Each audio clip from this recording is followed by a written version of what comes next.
Mimi leo napenda maana nafunguka. Nilimwambia mke wangu mpelekeni huko ndani kanisani. Mpelekee mchungaji. Mpelekee mchungaji. Wewe uondoke. Nilikuwa niko nje, nimepaki hapa nyuma gari. Kwa hiyo ukae tu kwenye gari. Usije ndani. Hapana. Subirie. Umsubirie. Kwa hiyo kwa Elisha ni mahali pa kutatua. Usubirie nchi uondoke zako. Naona hapo akaniambia hapana, lazima twende wote.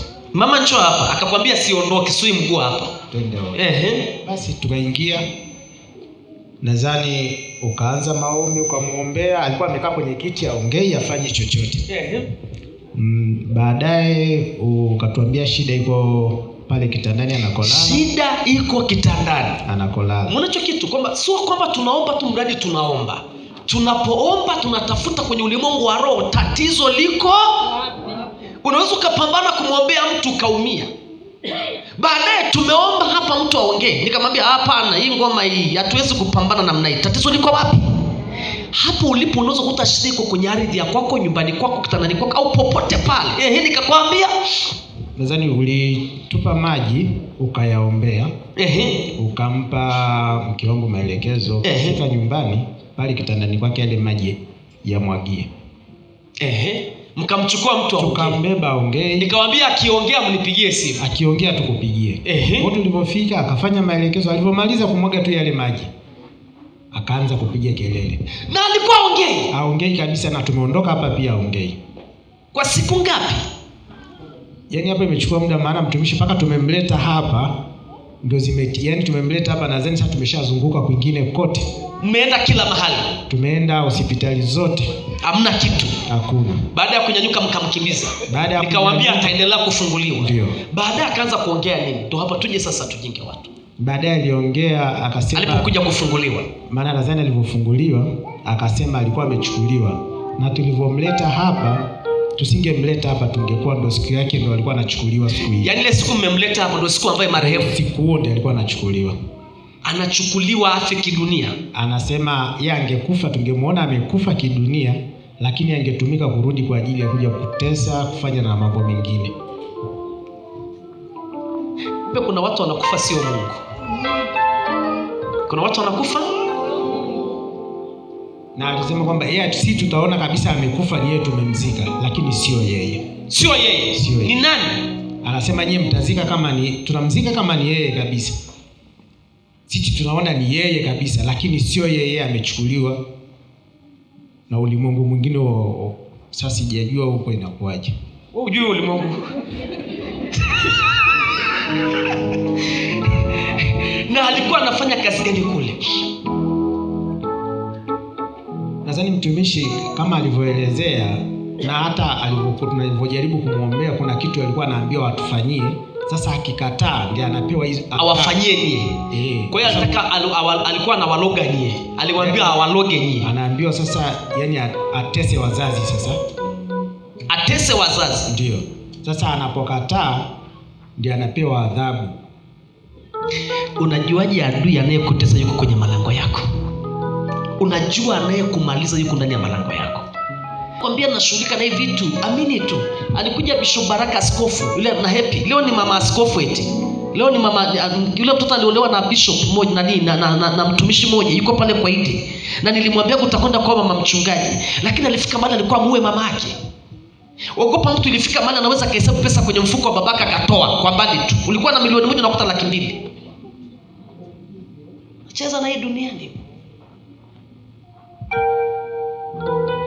Sasa tumalize tuingie kwenye mama. Najua leo umekuja kwa ajili ya issue fulani.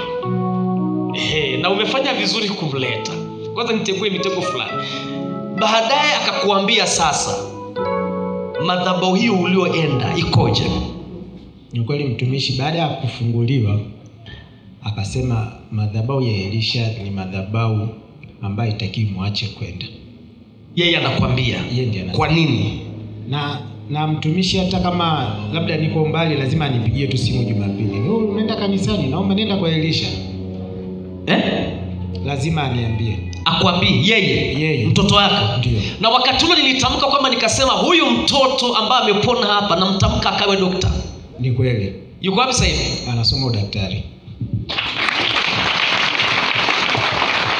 Makofi ni makofi ya kumpa Yesu. Na kutamkia neno ambalo adui hataua hataiba, lazima likatimie. Leo anasomea udokta. Yule aliyekuwa amekufa kabisa kwa siku 3. Ndio. Leo ni dokta ajaye kabisa. Amina. Muse mwenzako mwambie wewe ni nani ujaye? Unaamini utamkiwe yakatimie? Leo ni dokta mtarajiwa kabisa. Muda sio mrefu kabisa tutaanza kuona akitembea na nguo nyeupe akitupiga masindano kabisa. Kwa hiyo Nanzi yule ataonekana moja, lakini maelfu wako nyuma yake. Watakaa kwenye mlango, wanapambana kwenye mlango wa specialist. Si hata kwenu atokee dokta, si hata kwenu atokee mfanyabiashara, si hata kwenu atokee lecturer, si hata kwenu atokee watakaobeba familia. Ninakutamkia kwenu watokee walimu. Mtoto wake aje awe dokta, mtoto wake awe dokta. Kupitia ushuhuda huu watoto wako waende viwango vya baraka kielimu. Angalia mtu amekape, watoto wako waende viwango vya baraka kielimu. Hautasomesha ukajuta kwani umesomesha. Aya. Baba, nilichotamka miaka mingapi eti? Miaka mitatu. Miaka 3? Ndio. Leo imetimia. Imetimia. Ni dokta kabisa.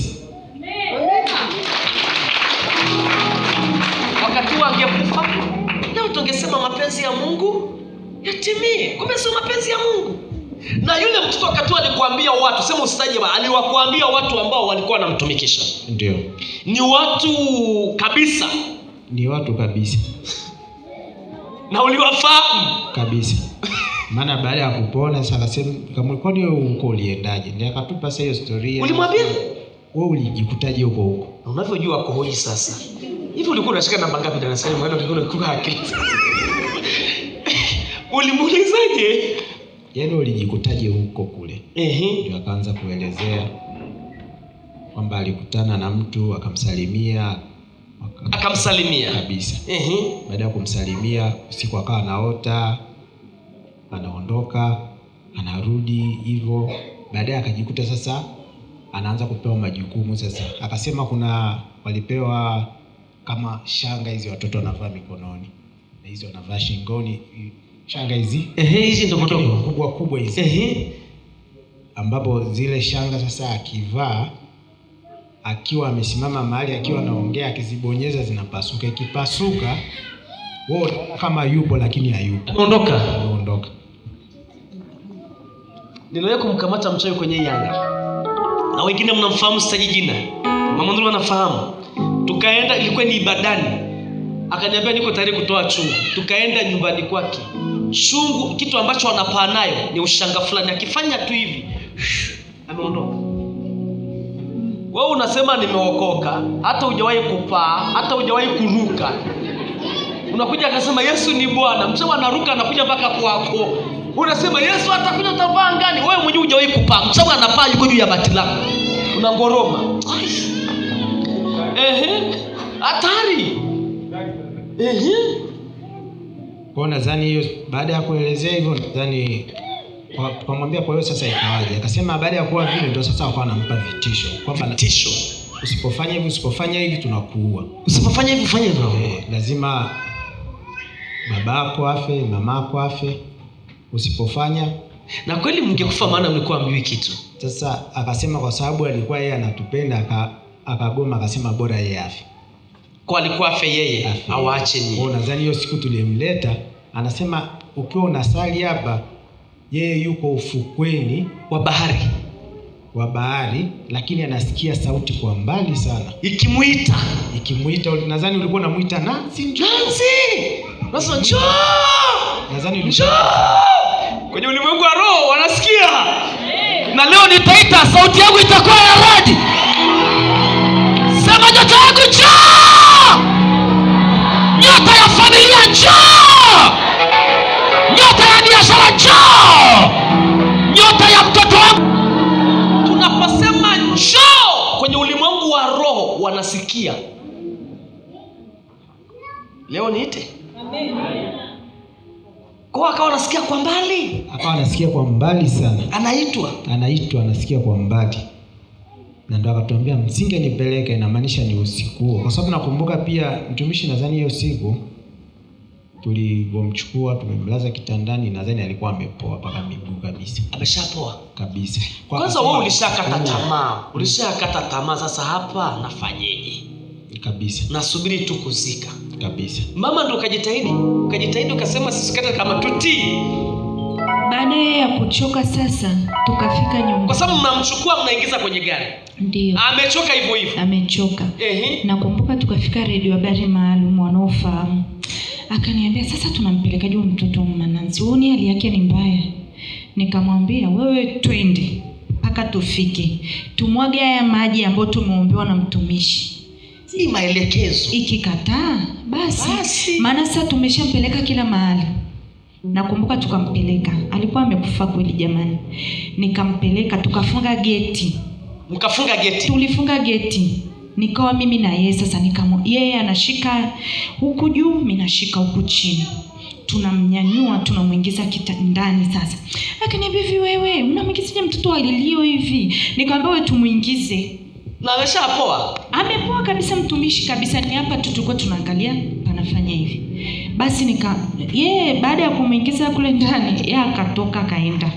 Amekimbia? Yeye aliondoka kaenda. Ukajikaza tu. Sasa nikasema Mungu. Nikachukua yale maji ulivyoniambia, nikamwaga chini ya uvungu kitandani. Nikaona anafanya hivi. Aliyekufa anafanya hivi. Maana adui aliyekaa kitandani anapata moto. Atakaa huyo nyumbani, adui zako apate moto. Nyosha mikono uliko tazama, adui zangu. Narudi huko. Na neno la kinabii. Na maelekezo ya madhabahu. Yeyote ananitesa. Yeyote ananipiga. Anarudi kwenye kazi. Anarudi kwenye familia. Anarudi kwenye biashara. Sio yule. Ni mwenye mamlaka. Ni mwenye utisho.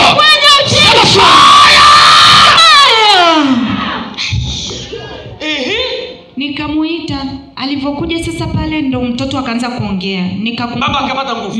Akaniambia lakini tuliambiwa tumpige mtumishi. Nilimwambia mkifika ikitokea mnipigie. Baba akapata nguvu sasa. Baba ukajisikia ukapata nguvu sasa. Kweli nilimwambia haraka. Kweli tulipiga haraka. Hatukusubiri chochote. Nyanyua sukuma kwenye gari. Ndio. Rudisha hapa. Tukarudi. Amen. Fikiri leo angepoteza mtoto. Shetani ameona dokta ajaye.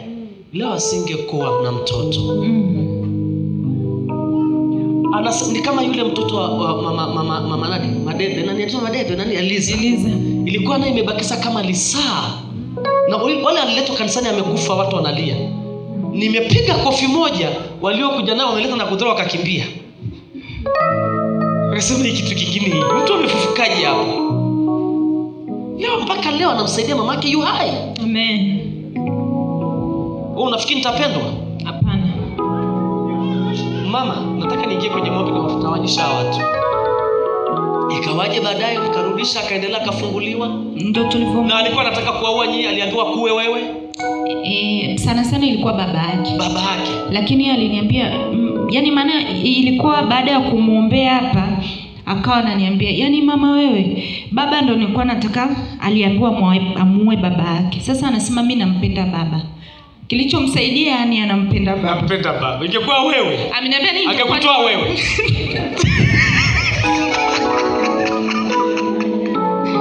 Hivi unajua kuna wamama wanapiga watoto kwa mtoto anakuwa na hasira na mama. Si unajua hilo? Yeye alichokuwa ananiambia ni kwa sababu wewe unakimbia kwenye maombi.